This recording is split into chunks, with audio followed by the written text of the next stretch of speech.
अधिकृतरित्या बोलणीला आज सुरुवात करतोय आम्ही. टेंटेटिव्ह प्रारंभिक बोलणी तशी आमची झालेली आहे. वंचितही आमच्याशी बोललेला आहे. वंचित, काँग्रेस आणि आम्ही आणि राष्ट्रवादी काँग्रेस, शरद पवार अशा पक्षाची तशी पाहायला गेलं तर टेंटेटिव्ह एकत्रित बोलणी ऑलरेडी मागच्या काळात झालेली आहे. आणि आता निवडणुका डिक्लेअर झाल्यानंतर त्याच्या अंतिम कशा पद्धतीनं व्हावं याच्यासाठी आमचे पदाधिकारी आता या संदर्भात चर्चा करतात. संजय राऊत राज ठाकरेंच्या भेटीसाठी गेलेले आहेत. असं कळतं की युती संदर्भात आणि जागा वाटपासंदर्भात ही चर्चा होण्याची दाक्षिण्य वाटतं ही चर्चा चालू आहे. चर्चा काही सगळ्यांना सांगून होत नसते. त्याच्यामुळे चर्चा आता जवळपास अंतिम स्वरूप चर्चेला प्राप्त झालेलं आहे आणि लवकरच या सगळ्या गोष्टी येणाऱ्या 1-2 दिवसातच मला असं वाटतं सगळ्या महाराष्ट्रासमोर येतील. या निवडणुकीसंदर्भात शिवसेना, माननीय उद्धव ठाकरे आणि माननीय विकास एकत्रितरित्या याचं मला असं वाटतं लवकरच या संदर्भात सगळ्या बाबी आपल्या समोर येतील. कालच्या निकाला तुम्ही कसं बघता? निकाल बघायला गेलं तर आमचं सैन्य लढलं आणि जेवढं निकराची लढाई देता येईल तेवढी दिली. बऱ्यापैकी यश मिळवलं. ठीक आहे, काही साधनाची कमतरता होती तरी मला असं वाटतं सैन्य लढलं आणि बऱ्यापैकी त्यांनी यश प्राप्त केलं. समोर जे लोक होते प्रचंड प्रमाणात धनशक्ती होती. आसपास 10,000 रुपये लोकांना वाटले गेले. सत्तेचा गैरवापर केला गेला. परवा तुम्ही बघितलं असेल धर्माबादला लोक कोंडून ठेवले होते. म्हणून त्याला पुरून उरणं एवढं साधनं आमच्याकडे नव्हते, परंतु मनुष्यबळ आमचं होतं. त्याच्यामुळे आम्ही बऱ्यापैकी यश मिळवलं. तर अशाच निवडणुका जर होत राहिल्या तर भविष्यामध्ये आपल्याला कुठेतरी एक मोठ्या संकटाचा सामना करावा लागेल. कारण हे वारंवार धनशक्तीचा वापर तुमचा आरोप जो आहे तो गंभीर आहे. मला असं वाटतं या सगळ्या विषयाचा एक अंत ठरलेला आहे. या काही नव्यानं गोष्टी होत आहेत अशातला काही भाग नाही.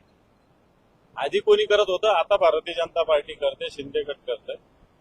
परंतु याचा अंत ठरलेला आहे. तर लोक किती दिवस 4-4 जणांचे जर लोकांनी पैसे घेतले तर लोक मतदान एका जणालाच करतात. याचा अर्थ 3 जणांशी ते खोटं बोलतात. बरोबर आहे. याचाच अर्थ 3 जणांचे पैसे वाया जातात. एखादा माणूस असाही आहे की जो पैसे न देता सुद्धा निवडून येतो. असे अनेक लोक आहेत आणि त्याच्यामुळे एक जो सत्याचा येत असतो आपण त्याच्यावर विश्वास ठेवावा एवढंच मला वाटतं. सत्ताधारी असं म्हणतायत की नाही का तुम्ही प्रचारच केला नाही, मग आमच्यावरती आरोप कसे करतात? आम्ही प्रचार केला, 55 सभा मुख्यमंत्री एकनाथ शिंदेने घेतली, त्यामुळे आमचा विजय झाला. मला असं वाटतं आमचं पक्ष केडर बस आहे, लीडर बेस नाही. आमचा पक्ष हा केडर बेस आहे. केडर आमचा एक शिवसैनिक एक इंच जागा लढत असतो. त्याच्यामुळे आमचा पक्ष हा केडर बेस आहे, लीडर बेस नाही. हेलिकॉप्टरमध्ये 55 सभा घेतल्या, मग तुमच्या 55 सभा झाल्या तर तुमच्या 55च्या जागा आला का जरा एवढं जरा नीट माहिती घ्या. कित्येक सभा तुमच्या वाहनचोट्या ठरलेल्या आहेत. त्याच्यामुळे सभा घेतल्या म्हणजे सीट निवडून आलं असं त्याचा अर्थ नाही, किंवा फार मेहनत केली असं त्याचा अर्थ नाही.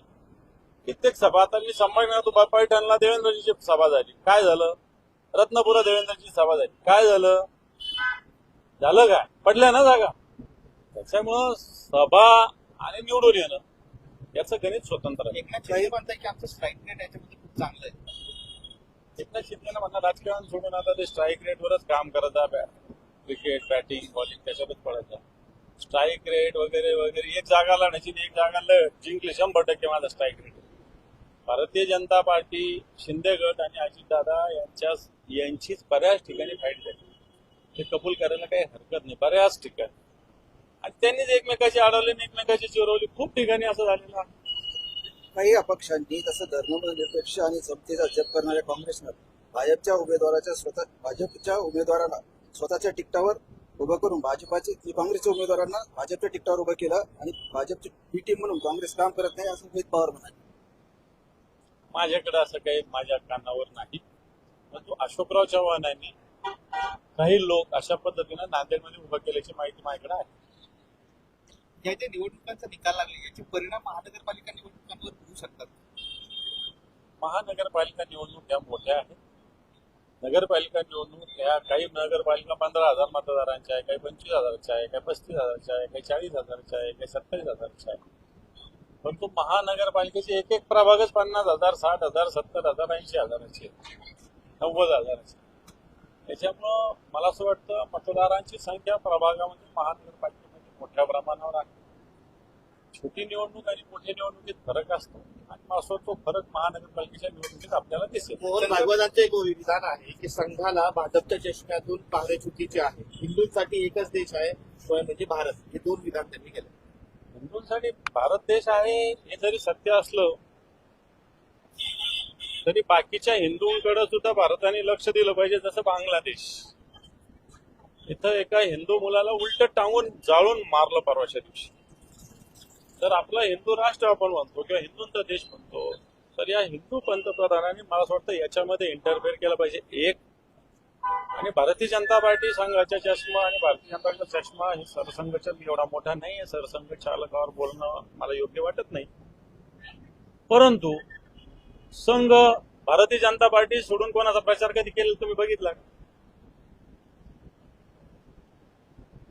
संघाच्या स्वयंसेवकांनी भारतीय जनता पार्टी सोडून दुसऱ्याचा प्रचार केलेला किंवा भारतीय जनता पार्टीचे अलायन्स याच्याशिवाय एखाद्याचा प्रचार केलेला स्वयंसेवक मला दाखवा.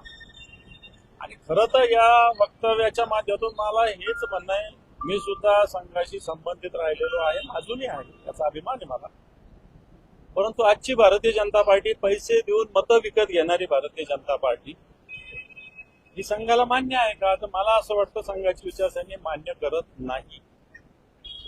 फक्त या विषयाचा सुद्धा विचार संघ परिवार होण्याची आवश्यकता आहे. नितीन गडकरी असं म्हटले की आगामी महापालिका निवडणुकीत विकासाच्या नावावर, आपण केलेल्या कामाच्या नावावर मतं मागा, कुणाला दारू पाजू नका, इलेक्शन मॅनेजमेंट करू नका, निवडणुकीत भाड्यात लोक आणू नका. नितीन गडकरी फक्त भाषण करतात. ऐकतं कोण? ऐकतं कोण हा एक प्रश्न आहे ना. नितीन गडकरींचं ऐकतं कोण? नितीन गडकरी मोठ्या तत्वज्ञानाच्या गोष्टी करतात, पण ऐकतं कोण हा पण प्रश्न आहे. बोलणं सोपं आहे. तुमच्याच लोकांना सांगा ना, तुमचे शिबिर होतात, तुमच्या कार्यकर्त्यांना नीट सांगा ना. एकदा जाहीर भाषण करायची काय गरज आहे? एकदा तुमच्याच पक्षाच्या लोकांना सांगा. हे तुम्ही कोणाला सांगता? जी भारतीय जनता पार्टी आता भ्रष्टाचारानं लथपथ झालेली आहे, करप्शन शिवाय निवडणुका जिंकू शकत, त्या भारतीय जनता पार्टीला तुम्ही सांगता. चंद्रपुरातल्या 11 पैकी 8 नगर परिषदांवर काँग्रेसचा विजय झालाय. त्यामध्ये त्यावरून सुधीर मुनगंटीवार यांनी पक्षातील नेत्यांना अप्रत्यक्षपणे सुनावलंय. ज्या पद्धतीने बाहेरच्यांना प्रवेश दिलाय त्याचा परिणाम झाल्याचं सुधीर मुनगंटीवार म्हणतात. मग तर हे एक दिवस होणारच आहे. कारण हे माझं घर असताना माझ्या घरात येऊन दुसरे लोक घुसून राहायला लागले तर मला थोडस अस्वस्थ म्हणा, असुरक्षित वाटायला लागतं. तसं भारतीय जनता पार्टीच्या मूळ जे विचारसरणीवर काम करणारे लोक आता तर हे बोटावर मोजण्या इतके राहिलेले आहेत, परंतु यांना आता असुरक्षित वाटायला सुरुवात झालेली. सुधीर मुनगंटीवार सातत्याने फडणवीसांच्या विरोधात किंवा सरकारच्या विरोधात बोलत आहेत. त्यामुळे तिथे असा परिणाम झाला अशी त्याची चर्चा आहे की त्यामुळे तिथे काँग्रेसला जास्त मत मिळेल. सुधीर भाऊंचा एक स्वभाव आहे, त्या पद्धतीने ते बोलतायत. आपण असं नाही म्हणू शकत की ते पार्टीच्या विरोधात बोलतात. दादा, जालन्याच्या एका मोठ्या नेत्याची जागा पाडण्यासाठी, निकटवर्ती जागा पाडण्यासाठी छत्रपती संभाजीनगरमध्ये सिल्लोडमधून प्रयत्न झाला असं बोललं जातं. काय वाटतं मला? आता होडी सुरू आहे कशासाठी? मला नाही माहिती कोणता मोठा नेता जालन्याचा, हे माहिती नाही. सिल्लोडमधून कोण प्रयत्न करतो हे मला माहिती.